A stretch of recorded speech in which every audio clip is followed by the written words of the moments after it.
So I'm really honored to be able to chair this session and to be part of this symposium. Let's see if I can move this down. So happy birthday, Evelyn. Joann.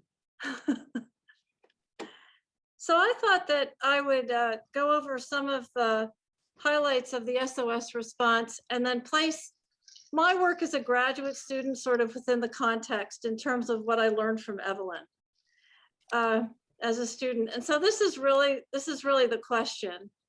We'll start with the discovery by Evelyn in 1946 in a paper that she published in PNAS. And this is her great discovery of E. coli B-bar R versus E. coli B. And what you can see is that E. coli B forms these long filaments when it's damaged by UV light and when its DNA is damaged, but B-bar R does not. And as a student, Evelyn concluded that the inhibition of cell division is not initiated or invariably reversed. And so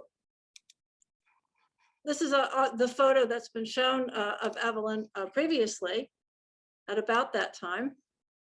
So later on in 1950, just a few years later, this is a photograph of prophage induction, and it was shown that treatment of cells with ultraviolet light leads to prophage induction. And so you can see it here on a plate of bacteria, and here's the prophage itself, as many of you know.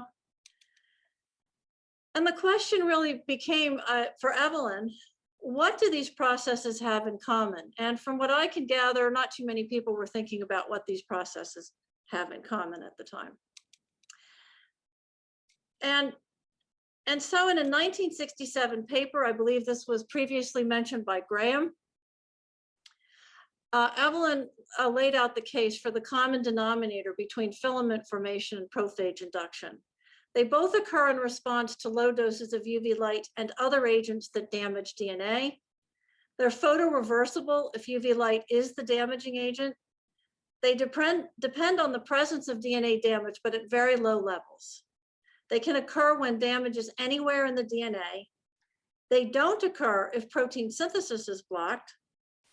Treatment with caffeine, which inhibits DNA repair, leads to more of each. And if damage remains in the DNA, more of each occur. So that suggests blockage of replication. So the conclusion was that de-repression of an operon induces prophage induction, and this must also be the case for filamentation. And of course, Miro Radman's unpublished memo, which was eventually published by Bryn Bridges in DNA Repair, but this was mentioned again by Graham, his privately circulated memo. And you can see drawn here, here's the DNA damage right here, and then there are gaps in DNA synthesis. And this is SOS mutagenesis or SOS synthesis, where there's translesion synthesis across from the gap. And this is how mutagenesis occurs. And of course, this was all put together as the SOS response, a picture shown of Miro and Evelyn. So I came to Evelyn's lab in about 1987, and my project was to understand the roles of RecA protein in the SOS response. And at about this time, when we published this paper in 1990, it was known that RecA protein had two functions in the SOS response. It was an anti-repressor function. So essentially, it promoted the proteolytic cleavage of repressor proteins of the SOS operon. And it also promoted the cleavage of UMUD protein to produce UMUD prime. And this was active in mutagenesis. We knew that from a lot of work of a lot of people in the field. So this was my contribution working under the mentorship of Evelyn. And so we concluded, as did others, this is our contribution though, that RecA protein has a third essential role in SOS mutator activity. And here what we've done is we've worked with E. coli B strains that actually are completely de-repressed for the SOS operon, and we've supplied them with various forms of UMUD prime. And that's not what's important, but what's important here is we've graphed different RecA alleles along the x-axis. And you can see, here's the wild type. You can see that this is sort of the number of trip plus colonies per plate. So this is mutagenesis. And so this is the wild type levels of mutagenesis. But in some RecA mutants, there's tons of mutagenesis, you can see. And then in others, these were ones isolated by this. I isolated 727, very little mutagenesis. This is a famous RecA mutant isolated by Raymond Deveray, very little mutagenesis. And so this really did, along with some work from the Deveray lab, et cetera, show that RecA protein had a third essential role in SOS mutator activity. And I'd just like you to remember RecA 730, lots of mutations. Evelyn discovered 730 and 718, RecA 718. So these two folks come into the picture. I know one of them is on the call.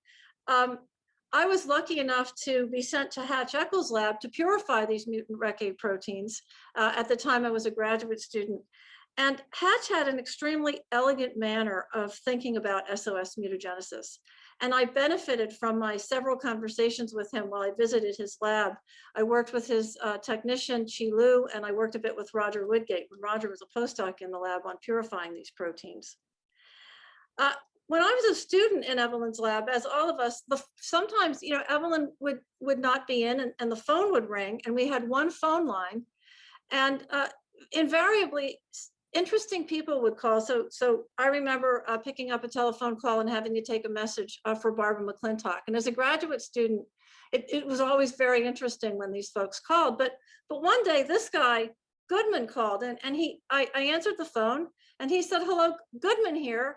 And I said, "Hello, Dr. Goodman." And he said, "Is Evelyn there? May I speak with her?" I said, "She's not here." And he said, "Well, who are you?" And I said, I'm a student in the lab. I'm Joann Sweasy."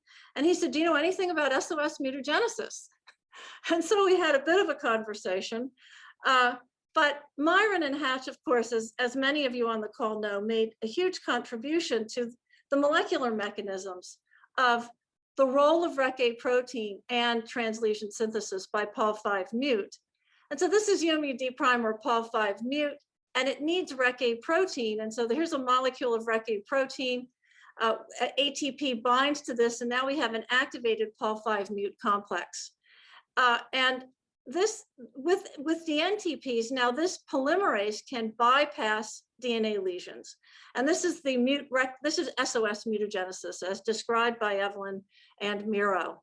And then you can see that Pol-5 becomes deactivated in the presence of SOS hydrolysis. And, you know, Roger Woodgate has also contributed to this, and an interesting paper that came out with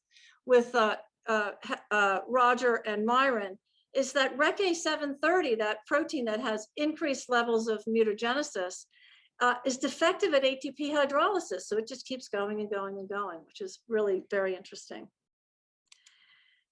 I just wanted to put one slide up to show the legacy of Evelyn. So I've been studying DNA repair for a long time. I'm very interested in DNA repair, base excision repair in cancer.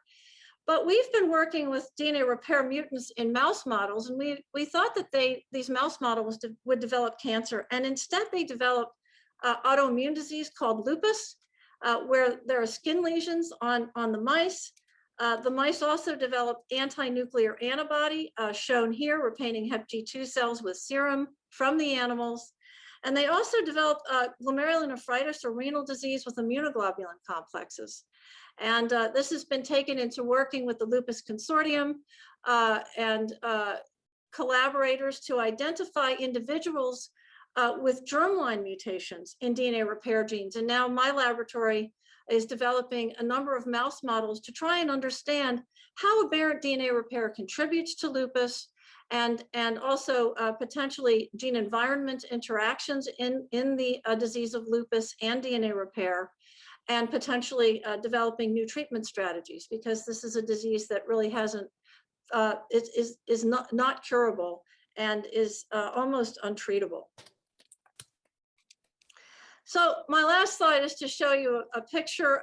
Here is Evelyn in 1981, looking under the microscope, peering at the filaments in the microscope after treating bacteria with UV light. This is Owen McCall. He was on the paper with 730 and 718, RecA 730 and 718. This is Howard Lieberman, who also was a student in Evelyn's lab. I believe Howard's on the call. It's a pleasure to run into Howard at conferences. We seem to see each other every 2 or 3 years, which is wonderful. And this is a photograph of me with Evelyn, probably talking about some data when the photographer came. I would just like to say that I was incredibly fortunate to be one of her students. And I think that all of her students would agree with me. She imparted a contagious passion for science on each of us. Under her mentorship, we all experienced intellectual growth in a safe and nurturing environment. And we admired her intellect and her ability to balance her career and her family, interested in both, passionate about both, loving both. And I have to say that we all became better writers. When we came into the lab, we learned to strunkify our articles using Elements of Style by Strunk and White. It was just a marvelous experience. I'll never forget it. It seems like yesterday. And I'm just so delighted to be able to chair this session.